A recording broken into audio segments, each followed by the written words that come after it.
More now on the Martin Bashir controversy. In the past hour, a former BBC executive, Tim Souter, who was part of the 1996 investigation into all of this, has stepped down from his current role on the board of Ofcom, which is the broadcasting regulator. It regulates LBC and other radio stations and much else beside. Martin Campbell is a media commentator and was chief advisor to Ofcom. Martin, what do you think? It's very strange because I know Tim Souter, and Tim Souter is a very good, solid operator. And when you look at Lord Dyson's report, it looks as if everyone involved with this has had some sort of suspension of common sense. Nobody spoke to Earl Spencer. Nobody found out exactly why these documents were faked.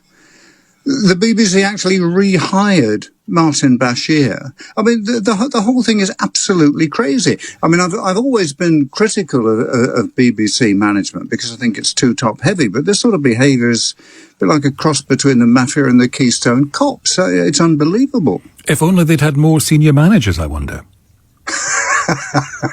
Yes, yeah, deputy heads must roll, of course, yeah.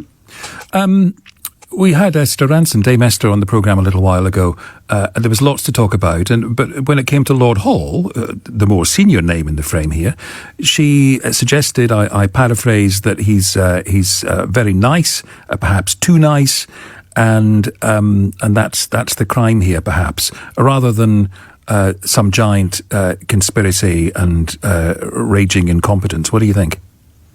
Well, I've always been a believer that mostly, unless it comes to expenses claims, normally the answer is cock-up rather than conspiracy. But when you look at the level of competence at the management of the BBC, it is actually unforgivable. I mean, Lord Hall was never going to go down as a great BBC hero. But, after this, you might as well just bury his reputation.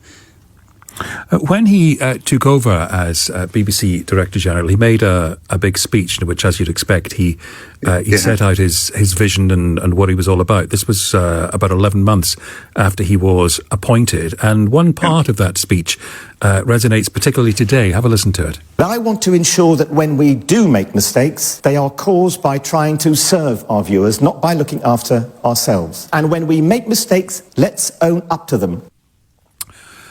Interesting to hear that in this context, isn't it, Martin?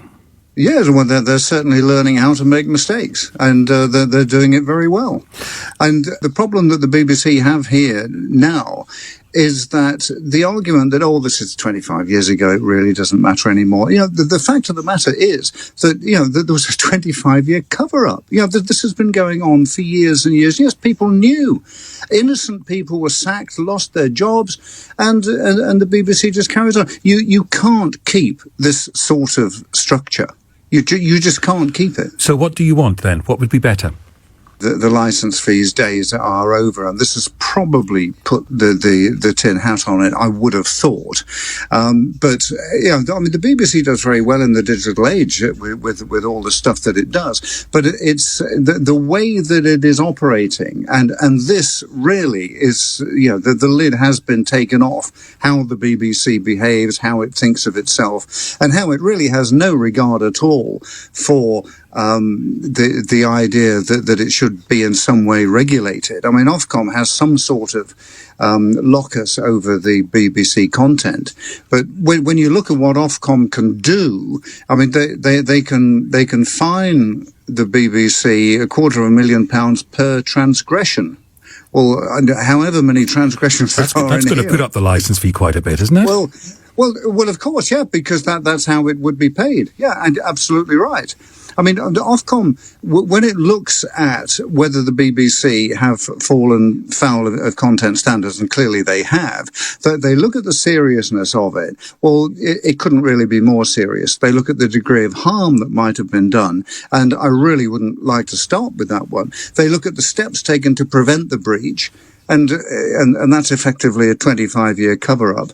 They look at the history of whether the BBC have complied with regulation, and you look back at the £400,000 fine for faking competition winners, listener deception. So the BBC has form in this. So I think the people who dismiss it and say, actually nobody cares about this, it was a long time ago, I think you actually look at the BBC and you say, look, this really can't go on in this state.